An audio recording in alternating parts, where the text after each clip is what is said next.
Hi there. My name is Jill Morelli, and this is another one of Jill's um, tips about genealogy, brought to you by the Applied Genealogy Institute.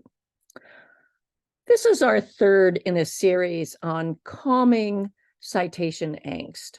Our first one discussed how you really had to memorize just a few. Our second one talked about how some sites will actually give you a reasonably good citation. And I would suggest that these are like Family Search does a pretty good one of getting you to the page, but you have to add some information to it, or even Find a Grave does a pretty good job of giving you a citation clear down at the bottom of the page.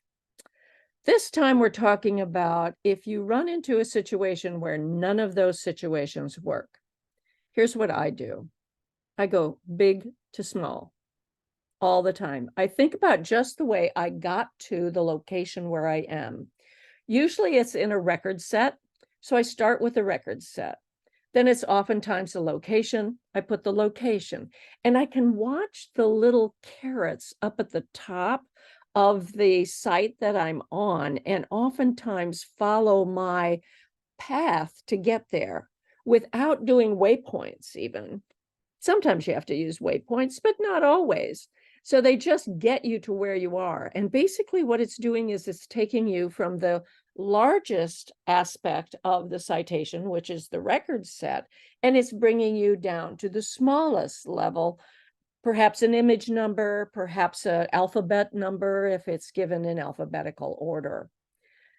So I go big to small. I try to be very consistent with this. And if I'm consistent with it, then I find that my citations end up being pretty consistent one to another. This mixing it back and forth of small over here and big over there and that sort of thing, it doesn't work for me. I use the repository as being the website that I'm on, Ancestry or whatever. So I do that standard also. So I go big to small, and then I get to the person's name. I put the person's name, semicolon, repository. Now, sometimes I may want to put the full URL, but not very often.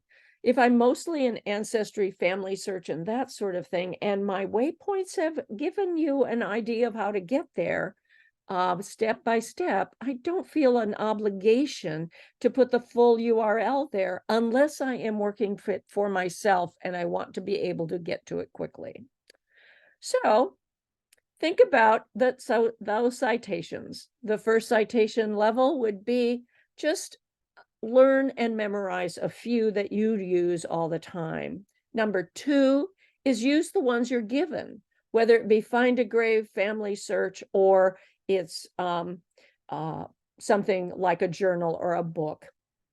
Be careful of what Ancestry calls a source, because it doesn't look very much like one to me. It certainly doesn't look like a citation to me. So you're going to have to be careful of ancestries. And then the third way is get used to a pattern you're used to and do it that way all the time. I go big to small. It's a European way.